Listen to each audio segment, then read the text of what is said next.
Les amis, on est à la haute Aïn, on a dit. Chose promise, chose due. C'est quoi Aïn? Ah. On arrive à ce qui est peut-être le plus important pour acquérir la Torah Rabbi Yigal. Le plus important.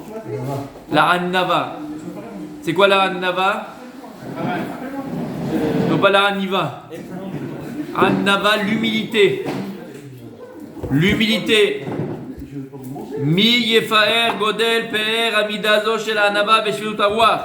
Qui pourra venir ici et Yefaer, embellir, non? Quand tu le dis, quand tu le enjoliver. Exactement. Qui pourra parler de cette mida tellement extraordinaire qui s'appelle la Hanava, qui s'appelle Shiflut Ruach, quelqu'un qui a l'esprit, un esprit humble. Qui Moshe Rabbeinu, c'est la plus grande des midot, la plus importante des midot. Qui Moshe Rabbeinu alav shalom, shinishtalmu bo ma'alot amidot ou ma'alot aslichiliot yoter mikol ben adam. Alors Moshe Rabbeinu, qui plus que Moshe Rabbeinu, qui est arrivé au maximum que ce qu'un homme peut arriver dans la compréhension de Dieu, dans le savoir de Dieu, dans la chokhma, dans la bina, dans la... Qui est plus grand que Moshe Rabbeinu qui est arrivé à parler PLP à Hachem? Qui est plus grand que Moshe Rabbeinu qui a reçu la Torah 40 jours et 40 nuits? Qui est plus grand que Moshe Rabbeinu? Personne. Venosaf lo shaya shalem et madrigot anigwa sherlo kam kamo. Et dans la prophétie, il n'y a personne qui pourra être aussi grand que Moshe Rabbeinu. Personne n'était grand comme lui. Et personne ne sera grand comme lui. Il y a eu plus grand que Moshe Rabbeinu. Dans la prophétie. Moi j'ai un pote, On ne dit pas que Bilam il avait un niveau de poussée un peu plus haut que Moshe Rabbeinu. Chaz v'shalom. Non, on dit qu'il avait par rapport au fait qu'il avait plus de force dans la... Chaz v'shalom. Bilam, il était endormant. Moshe Rabbeinu s'était réveillé, pas réveillé. Il appelait plat, prenez plat. La Torah dit qu'il était. Il n'y a pas eu plus grand que Moshe Rabbeinu. Lokam Navik, plus grand que Moshe Rabbeinu. Loaya.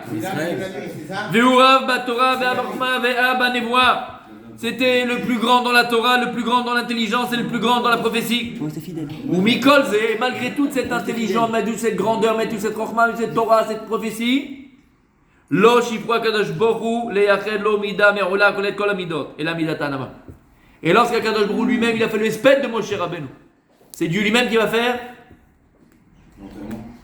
exactement l'oraison funèbre de Moshe Rabbeinu. C'est quoi le toit qu'on doit? Mais oui, qui c'est qui a enterré Moshe Rabbeinu dans Sota? Qui c'est qui a enterré Moshe Rabbeinu? Akadosh Baruch Hu birvodo be'atzmo, birvodo be'atzmo. Et lorsqu'Akadosh Baruch Hu il a parlé, il parle de Moshe Rabbeinu dans la Torah, qu'est-ce qu'il dit? Chacham Mikol Adam, Navi Mikol Adam, plus beau Mikol Adam. Le Torah, l'adjectif que Dieu lui donne, la qualité que Dieu lui donne, Ana Mikol Adam. C'est que ça, Hachem. T'as trouvé que ça à dire sur Moshe Rabbeinu? On a tous été dans des spédim de Gdolim, de grands. D'accord? Morenu verabenu ater et roshenu, Agaon. Maran ve Rabanan, des Rabanan. D'accord? Il n'y a pas de tout ça, mon tzaddik. Qu'est-ce qu'on a dit à Moshe Rabbeinu? Anna Mikola, oui, mon tzaddik. Vous avez dit il était Anna, mais vous avez dit c'est plus intelligent. Est-ce que c'est l'intelligence qui amène Anna? Pas du tout. Il y a des gens très intelligents qui sont bêtes. Il y a des gens intelligents qui sont bêtes. T'as entendu? C'est-à-dire qu'ils sont intelligents pour certaines choses, mais pas pour... Shenemar, Vaïsh Moshe, Anna Meo Nicolas Adam. Hachem lui-même il dit Moshe Rabbeinu, il est le plus Anna de tous les hommes. Parce qu'en réalité, on va le voir, Bethlehem va le développer, le Rabbi parle beaucoup de la Nava. La Nava, c'est très long. C'est très long. Pourquoi c'est très long? Parce que c'est le socle de Tavodat Hashem. Et c'est quoi la Nava, mon Rabbi Richard? Bien, parce qu'on va le voir. C'est quoi la Nava? C'est quoi la Nava? La Nava, c'est quand tu entres à la synagogue avec le talit sur la tête, tu sais qu'on ne te voit pas le visage. Et que quand tu bouscules, tu dis merci. Quand je te. Les pieds, tu me dis ah, encore l'autre, s'il te plaît. Et avec un peu sale, les habits un peu sales, et tu te mets au fond de la synagogue. Et quand on te demande, c'est ça le Hanav? Ça c'est le Timanik, ça. C'est quoi le Hanav? Hein? C'est le Timanik. Le Hanav, c'est celui qui reconnaît que tout vient d'Hachem. C'est quoi le Hanav? Celui qui reconnaît que tout vient d'Hachem. Non, c'est la capacité. Je pense que c'est la capacité. Capacité, attention, on parle de capacité, j'aime les capacités. Non, c'est la capacité à faire en permanence ce qu'a fait Dieu quand il a créé le monde, c'est de faire le tzimtzum, de laisser la place à l'autre, à ce qui n'est pas soi. Alors, ce que tu viens de dire, extraordinaire. Emmett, déjà une des propriétés de la Hanava, c'est exactement ça. Comme Dieu il a fait exactement. Zadnanu shel Hashem. Akadosh Baruch Hu, rien ne pouvait exister chutz mimeno kaviachol, d'accord? Rien ne peut exister chutz mi Hashem. Donc avant, il dit le shlakadosh Hashem echad u'shmo echad. Tout était un, c'était Dieu. Qu'est-ce qu'il a fait Kadosh Baruch Hu kaviachol? Tzimtzem et tatzmo, comme tu viens d'expliquer, Kadosh Baruch Hu kaviachol, il a laissé une place en lui pour laisser le monde à exister. Il a fait, ça c'est la Hanava. Une des choses de la Hanava, il a fait Meod. C'est très vrai. C'est celui qui connaît sa place. Le Hanava, c'est Voilà, celui qui connaît sa exactement. place. Oh, on avait dit ça pendant la veillée. Ah bon Il a fait Meod. C'est très vrai ce que tu dis. La Hanava, il dit le Chazonish. Quelqu'un qui a un Nav, c'est à Makir et Mekomo. Celui qui sait ne pas se rabaisser quand il est grand, c'est un Hanava. Il a fait. Et quelqu'un qui sait ne pas se la péter quand il est petit, c'est un Nav. En deux mots, c'est, comme tu l'as dit, connaître sa place. Et en deux mots, on a dit, Mechila, c'est qu'en vérité, lorsqu'il est dans un endroit où il n'y a pas d'homme, il n'y a personne pour. Alors là, tu peux l'ouvrir, parce qu'il n'y a personne qui peut l'ouvrir à ta place. Mais lorsqu'il y a un endroit où il y a des gens plus intelligents que toi, qui font des choses plus que toi, là, tu dois te la fermer. C'est quelqu'un qui sait quand l'ouvrir, c'est quelqu'un qui sait quand la fermer. On va faire les Nishmat Bezrat Hashem, le petit déjeuner. Nissim Ben Mazal, la Briout. Chez Nishmato Began Aiden. Chez Nishmato Began Aiden. Rabbi Richard, il a fait Meod. Ce que tu viens de dire, c'est la définition que donne le Chazonish. Ouais. On va t'appeler maintenant le Rav Karelitz. On va t'appeler peut-être. Il a fait. Dieu par rapport à deux types de personnes. Oui, attention, question importante de Rabbi Aaron, il y a toujours des bonnes questions. Une personne qui n'a pas grand-chose. Ouais. Oh, oui, voilà, il n'a pas grand-chose, etc. Et une personne dans Tu penses à quelqu'un? Non, je rigole. Tu penses à quelqu'un? Non, je sais pas, il me regarde avec des yeux, je sais pas. Je pense à quelqu'un là. Et une personne, là, il arrête là beaucoup. Ouais. Dieu, il va être quand même, pour la personne qui a beaucoup, Oui. il a quand même beaucoup plus d'efforts à être un arbre que la personne qui n'a rien. Kol hakavod. Kol hakavod. Alors, on a devant nous le Chazonish. D'accord? Et on a à côté de nous.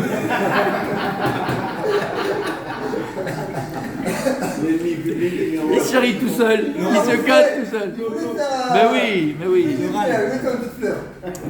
On a devant nous Reb Chaim Ivologin. Reb Chaim Ivologin, messieurs. Moi j'ai entendu une autre. Ruach Chaim, attends, Ruach Chaim. Il dit le Reb Chaim Ivologin. En fait, c'est un Mishnah en Pirkei Avot. Il a écrit plusieurs livres. Il a écrit aussi un pirouche sur les Pirkei Avot. Et là-bas, il explique par rapport à la Hanava. D'accord? Il explique, parce qu'on parle là-bas de Hanava dans les Pirkei Avot. Et il explique et il dit c'est quoi la Hanava? D'accord? Il dit c'est quoi la Hanava? Il dit pourquoi on dit que Moshe Rabbeinu c'était Anam Mikol Adam? Pourquoi? Il y a eu d'autres personnes. Pourquoi on dit Anam Mikol Adam? En vérité, c'est pourquoi? Parce que, comment on l'expliquait? Personne dans le monde n'est arrivé dans l'histoire de l'humanité au niveau de Moshe Rabbeinu dans la Chokma. Personne n'a été plus grand que lui dans la Chokma.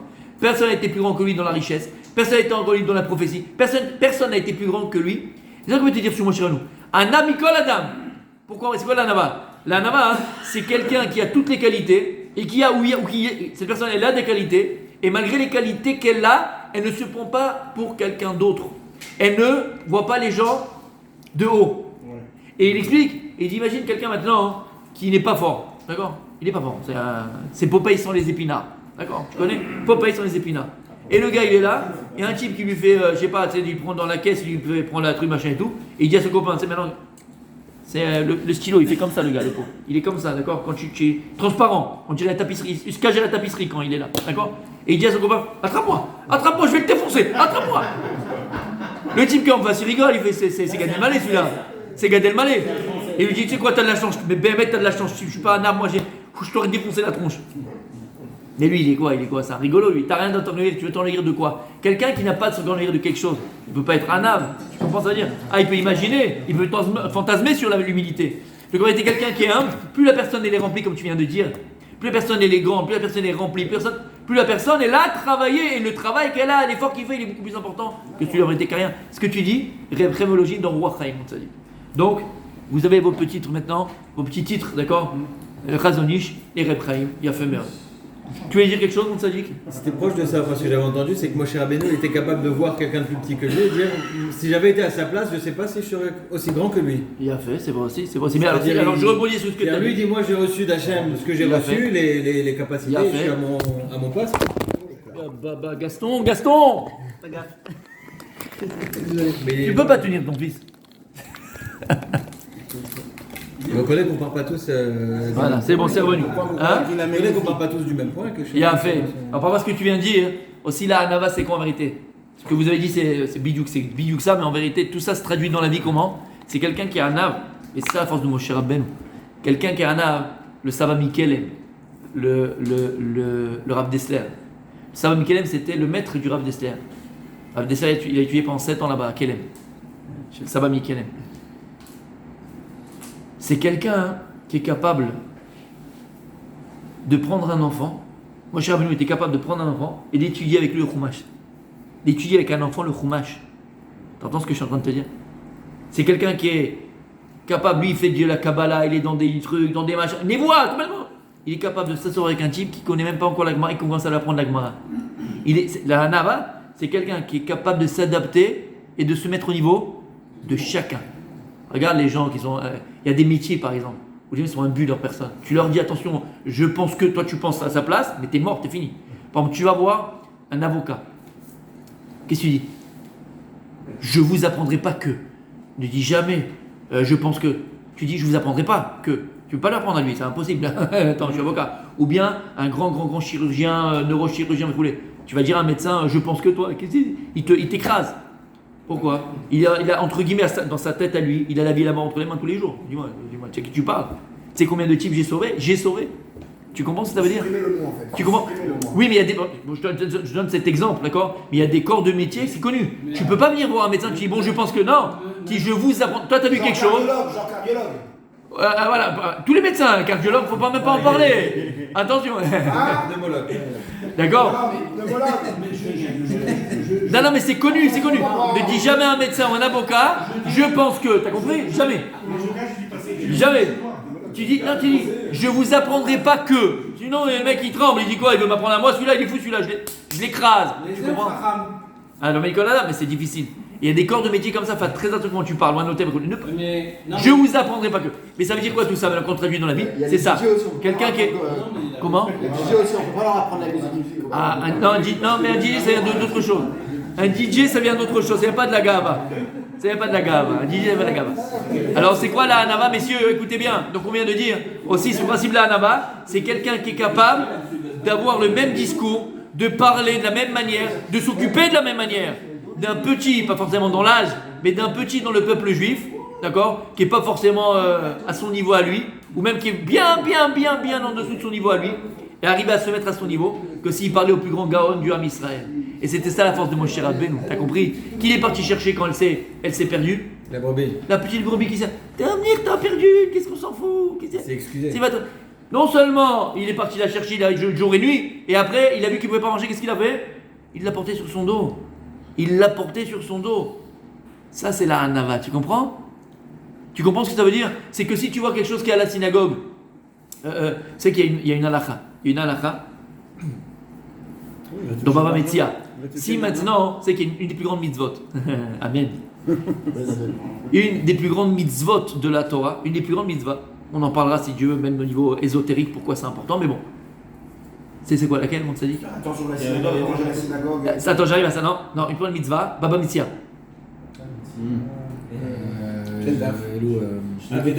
Hashavat Aveda. C'est une des plus grandes mitzvahs de la Torah.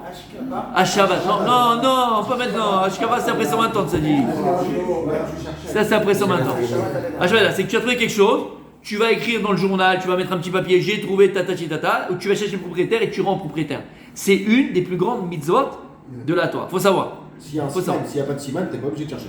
Les Marocains, ça y est. Allez, j'ai retrouvé. Le mec, il y avait la photo du type, il y avait l'adresse, le machin, mais non, je crois pas que c'est toi. Arrête! C'est de la folie! On leur donne ça, ils prennent ça! J'ai déjà dit que je suis pas marocain, faut arrêter de... Non mais je rigole. Je te jure, c'est parce que je veux taper un petit peu. Je t'utilise. Bien sûr. Je vais pas rentrer dans les détails de la halakha, d'accord? Mais je vais pas rentrer dans les détails de la halakha, mais on a compris. C'est une grande mitzvah. Et la Gemara dit quelque chose d'exceptionnel. La Gemara, elle te dit, c'est une plus grande mitzvah, d'accord? Il faut comprendre ce que... Bon, on verra. Et la Gemara te dit une autre halakha dans cela. Si maintenant, la Aveda, elle est par terre et dans un endroit où il faut se baisser et se mettre à quatre pattes pour la ramasser, pour la prendre. Si maintenant c'est le commun des mortels, c'est vous et moi, on doit se mettre à quatre pattes, la reprendre et la truc et faire. Il y a un siman, comme tu as dit, on met le truc, voilà, j'ai trouvé tata tata, puis simanim. Ok. Si maintenant, celui qui passe Adam Khashouv, Ah oui, ça baisse pas. c'est rare, Oja Yosef qui passe. C'est pas Kavod. Il n'a pas le droit de se baisser. C'est pas Kavod pour la Torah. Parce qu'il ressemble à toi. Est-ce qu'à Sefer Torah, tu as le droit de le baisser par terre pour qu'on l'embrasse ou pour le machin et tout? Tu as le droit de le baisser par terre? Non, mais le petit veut l'embrasser ou pour mettre les rimonim, on a le droit de le baisser. Attention, il ne faut jamais baisser un Sefer Torah. Là, c'est un Sefer Torah vivant. La Gemara, elle dit si c'est Adam Khashouv dans l'âme Israël, Manig, un grand rat, pas tour. Pas tour! T'as entendu ce que je te dis? Qu'est-ce qu'on apprend de là? Ah, si tu savais, mon sadique. Comment elle dit la Gemara? Qui sont bêtes. Les gens qui se lèvent devant un Sefer Torah, mais qui ne se lèvent pas devant un Talmid Chacham. Voilà ce qu'elle dit, là-bas qu'on apprend. T'embrasses le Sefer Torah, d'accord? Tous les matins. Quand Rabbi Uriel il rentre à la synagogue, ou bien Rav Moshe il arrive, tu les embrasses, mon sadique. En malasot. Tu embrasses le Sefer Torah, il passe devant toi, tu l'embrasses pas, tu n'embrasses pas Rabbi Moshe. D'accord? Pourquoi je dis ça? Et ça revient à ce que tu as dit, Rabbi Aaron. Ça revient à ça. Maintenant, malgré cette halakha, que le Talmid Chacham, il n'a pas le droit de se baisser pour venir à Shabbat Aveda, bécoulé. Attention. Il y a des endroits où s'il ne le fait pas, là c'est. T'es à la synagogue, que tu sois un Talmid Chacham, pas Talmid Chacham, bécoulé, tu vois un truc par terre. Tu vois quelque chose. C'est quoi la synagogue? Mikdash Me'at, c'est un petit bête Mikdash. Tu vois un papier par terre, tu le ramasses pas, c'est synagogue. Non, mais c'est Eloï qui a pas ramassé. Tu rentres dans ces calculs-là. Lui, c'est un problème, il a un problème psychologique, il a un problème machin, il aura son haine, c'est lui et Dieu. Mais toi, tu vois le truc, tu le ramasses pas. Tu vois un verre, tu le prends pas, mais il n'y a pas ce que je vais après, machin. Tu peux le dire aux gens, hein. Attention, parce qu'après, c'est toi aussi la femme de ménage. Tu peux faire, tu dis Shabbat, écoutez, c'est pas possible, les gens ne récupèrent pas le machin, ou les sidouris, machin. Tu peux le dire, mais ça va t'empêcher de le faire. Tu comprends, c'est quoi quelqu'un qui a un âme? Même plus que ça, tu vois un jour que la synagogue, elle est sale. Elle est salie, le parterre est sale, il n'y a plus de pierre. Et ici, il est accroché. Tu dis, mais sans dire à personne. Tu prends l'aspirateur. C'est un srout que tu as. Ah non, mais moi, tu comprends, je suis le garon d'Honolulu, donc je ne peux pas me permettre que quand même. Monsieur Naïsel. Tu comprends, c'est quoi un âme? Un âme, c'est quelqu'un qui sait quand agir, comment agir, où agir. Shamatem. C'est pas proportionnel à sa grandeur. Ah! De quoi tu parles? On parle proportionnel. L'homme en âme, autant il est grand, Ouais. autant il devient un âme par sa grandeur. Il doit devenir un âme, mais plus il est grand, plus c'est difficile C'est ça. d'être un âme. Plus il est grand, plus c'est difficile. Ça dit, je peux t'apprendre un chidouche si tu ne le sais pas alors. Je vais te le dire. Les rabbanim, ils ont deux grands yetzara. Deux grands yetzara, les plus grands. Deux grands yetzara. Le premier yetzara, j'en avais parlé, un des yetzara, tu sais c'est quoi? C'est ne pas tout transmettre. Un des yetzara qu'on a, c'est que toi, tu n'as pas dormi les nuits, tu as des cernes, tu t'es fatigué pour apprendre. Et lorsque tu vas faire un shiur où tu vas maintenant enseigner, le yetzara qu'on a, c'est de ne pas tout donner aux autres. Parce que dis-moi, je suis fatigué pour ça. Toi, je te donne gratos comme ça, tu viens comme ça. Il y a un yetzara de ne pas vouloir donner. C'est un yetzara. Je ne connais pas de sadique. Commence, tu verras. C'est possible. Ça m'appartient, mon sadique. Ça m'appartient à moi. Ça m'appartient aussi. Je suis fatigué. C'est exactement, regarde. Sadique. T'as un mec qui a travaillé chez toi dans ta boîte, d'accord, un stagiaire. Voilà, il a Tu vas fait. apprendre, mais tu vas pas tout lui apprendre, tu vas garder les. Monsieur, il prend ta place, mon pote. Il va prendre ta place. Tu apprends ce que tu peux comprendre. Ça, c'est autre chose. Je te parle du Yetzirara. On ne parle pas de ça. Je ne parle pas de ça. Je parle Yetzirara que les rabbanim ils peuvent avoir. Ça, c'est un des Yetzirara. Et je vais te dire, regarde, même avec ton argent. Tu sais pourquoi? C'est grave, alors s'il est comme ça, c'est pas bien. Non, je parle pas de ça. C'est bien, c'est pas bien. Je parle c'est Yetzirara. C'est un Yetzirara. Je fais plus que ça. Regarde, écoute bien, mon sadique. Quelqu'un qui a travaillé. Il a ramassé de l'argent. Tu vois que c'est facile de donner la tzedaka. Tu vois que c'est facile de donner après de l'argent. Quelqu'un qui a travaillé, qui a cravaché honnêtement et chaque pièce qu'il a gagnée, chaque billet qu'il a gagné, il gagne avec la labeur. C'est facile de donner? Non! Il y a un Yetzirara qui veut t'empêcher de faire du bien, de donner à la synagogue, donner au yeshiva, donner pour les machins. Tu sais, Yetzirara, c'est pareil. Lui, il s'est fatigué jour et nuit pour atteindre ce niveau-là. Pour un rave, je te dis, c'est un Yetzirara de ne pas tout donner aux autres. D'ailleurs, j'ai l'impression que vous. Ne parle pas, s'il te plaît, je me travaille, d'accord? Je me travaille. Il va pas maintenant. Ah bien, Ron. Alors là, ça rejoint un peu ce qu'il a dit Rabbi Zerach, d'accord? Un rab aussi que ce soit chirurgical, c'est un chirurgien. C'est-à-dire que c'est la Gemara qui dit ça, d'accord? Tu ne peux pas dire, tu ne peux pas tout dire. Ah, pas tout dire. Pourquoi? Il faut que tu dises des choses qui peuvent être entendues. Voilà. C'est simple. faut qu'on soit simple. Comprise aussi, mais comprise à toi de faire comprendre. Mais je parle plus entendu. D'accord? Et les choses que c'est pas shayar de parler ici. C'est lo shayar. D'accord? Comme autre part brûlée, mais lo shayar. Donc il faut savoir de quoi tu parles, de comment tu vas le dire et bien fait. Et là, d'abka pour comprendre, c'est pas forcément par rapport à la compréhension, c'est par rapport à l'acceptation. D'accord? Si tu dois dire des choses que forcément les autres n'acceptent pas. Mais si tu es à ça d'eux, ça devient la sado. D'accord? On se calme. D'accord? Et deuxième Yetzerara, mais ça dit Atalot de Hamazé. Tu peux même pas t'imaginer c'est quoi. Demande à Michael Jackson, il est mort, mais il te le dira. D'accord? C'est quoi? Et tu l'as dit. C'est le kavod. Un rave, il peut brûler de son vivant par la recherche. Il a fait. Je vais raconter l'histoire. Le rave, il peut se brûler de son vivant par la recherche du kavod. Brûler, il est brûlé dans ce monde-là. Brûler, il se brûle. Et c'est l'anecdote que j'ai racontée. Comme vous savez, j'avais un séminaire pendant 8 ans de jeunes filles. Et je recherchais parce que moi j'enseigne ça, c'est mon séminaire, mais il y avait aussi d'autres intervenants, il y avait des rabbinim qui étaient là. Et donc je cherchais des gens qui étaient matim à ce que je voulais, tu vois, qui correspondaient à l'enseignement que je voulais. Et j'avais entendu une personne, et plusieurs fois, j'avais beaucoup aimé comment il parlait, tout ça, machin. J'ai beaucoup aimé sa façon de truquer, ça rejoignait beaucoup ce que je faisais au séminaire. Donc je lui avais proposé de venir faire des cours au séminaire. Il m'a dit pourquoi pas, jamais fait ça, tatati tatata et tout. Et il venait faire des cours et tout, magnifique, extraordinaire. Il a fait ça pendant quelques temps, et vous savez que je donne des cours aussi sur Torah Box et Espace Torah, depuis des années. Et il me dit à chaque fois, je parle d'Espace Torah, il me dit quand tu vois quelqu'un qui tu penses c'est matim et tout, envoie-le-moi comme ça fait d'autres rabbinim, machin et tout. Donc moi je suis à l'affût, je suis un peu un agent, tu vois. Il me fait aller au Brésil, machin. Bon. Et donc, c'est même pas, c'est. Il y a 40%. Ah non, ça c'est d'accord. C'est Beit Nadvout. Et donc, lui, il me plaisait beaucoup tout ça. Et je me rappelle, on était à un mariage d'une jeune fille du séminaire, on était au buffet comme ça. Et je lui dis, écoute, j'ai pensé à toi. Tu sais, je lui dis, Espace Torah, machin et tout ça, ça te dirait pas de faire, machin, tu parles bien, tu trucs, me mettre du zikouï arabim comme il faut, tatati, tatata. Qu'est-ce qu'il me répond? Behemet, pas, je rajoute rien, mes amis. Qu'est-ce qu'il me répond? Il me dit, mais t'es un fou. Il me dit, mais je suis marocain, moi. Je lui dis, ok, bon, on sait que c'est un problème, mais c'est pas une maladie. D'accord? Il me dit, je suis marocain. Behemet que c'est vrai, je ne rigole pas. Je lui dis, alors, je lui dis, quel rapport? Il me dit, mais tu sais même pas de quoi tu parles. Il me dit, nous le kavod, comme ça il me dit, nous le kavod, c'est au biberon qu'on est petit. Comme les mots, il me dit, c'est au biberon, petit, c'est au biberon. Je lui dis, alors? Il me dit, regarde, déjà que je cours chez toi depuis quelques temps et tout ça, d'accord, maintenant qu'on commence à me connaître et tout, j'ai déjà la tête qui gonfle. Mais si je vais à Espace Torah, maintenant avec la télé, le machin et tout, je vais exploser, comme ça il dit, je vais exploser. Puis je peux faire aller doucement.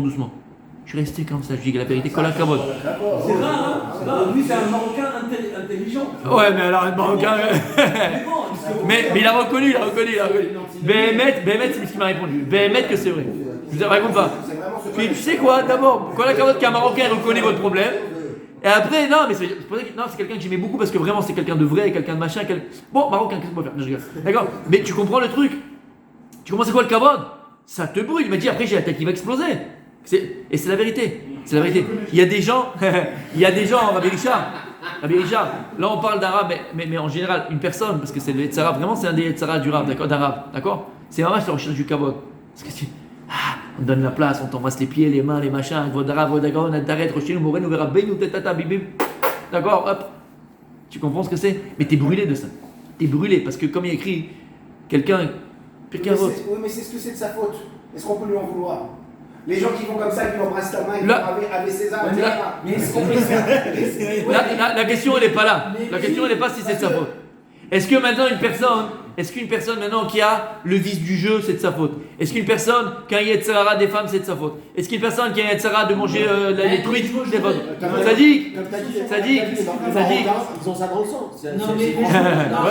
Non mais juste, c'est pas question que c'est de sa faute ou c'est pas de sa faute. C'est pas question que c'est de sa faute, c'est pas de sa faute. Chaque personne, Rabbi Aaron, chaque personne. Les descendants de Baba Salé, les descendants. Tout à fait, c'est plus dur pour eux. Chaque personne, la question n'est pas là. Chaque personne, elle doit être mitmoded. Comment mitmoded? Se confronter avec son Yetzirara. Nous qui sommes à l'extérieur d'une personne qui aurait tel ou tel Yetzirara, je n'ai pas à la juger. Maintenant, elle, avec elle-même, lorsqu'elle agit comme elle agit de manière à être réprimandée, entre guillemets, d'accord, elle fait les choses qu'il ne faut pas, elle écoute son Yetzara, Vadaï que c'est de sa faute, c'est elle qui choisit, Vadaï. Mais moi, j'ai pas jugé ce qu'elle est, j'ai pas jugé ce qu'elle fait, j'ai pas jugé, tu comprends ce que je veux dire? Tout ce que je suis en train de dire, c'est pour nous. Tu le ramènes à toi. On parle pas d'un jugement extérieur. Ouais. Ben Vadaï, je le parle pour moi. Et savoir que le kavod, fais attention, il va te brûler les ailes. Comme avec tout celui qui poursuit le kavod, boréach mimeno. Et tu verras, celui qui est amoureux du kavod, celui qui est jamais rassasié du kavod, ce type-là, il est brûlé, il est cramé. Et ce type-là, il sera jamais rassasié du kavod. Parce que le kavod vient de l'orgueil, et l'orgueil, il n'a pas de faim. Il n'a pas de faim. Tu vois ce que ça veut dire? Inversement. Alors c'est de sa faute, il faut travailler. Être malade, on a pas tous, dans chacun dans ce qu'on est, on doit se travailler. Et connaître les erreurs, connaître les dangers, et en fonction de ça, s'arranger. On peut répondre à votre collègue. Oui. De dire, attends, toi tu es un super Intervenant. Tu prives un certain nombre d'étudiants de Espace Torah, par exemple, Ouais. de ta science. Bien fait. Donc Bien fait. il tombe dans le défaut dont on a. Mais il y a un clan dans la Torah. Il y a un clan, c'est le clan, j'aime l'oublier. Chayecha kodmim. Ta vie passe avant celle des autres. En malasot. Si tu sais que tu vas faire quelque chose et cette chose-là, elle va toi-même te nuire, t'en vas pas la tête. En d'avoir casé. Maintenant, travaille-toi. Ça, c'est autre chose. On continue si Dieu veut.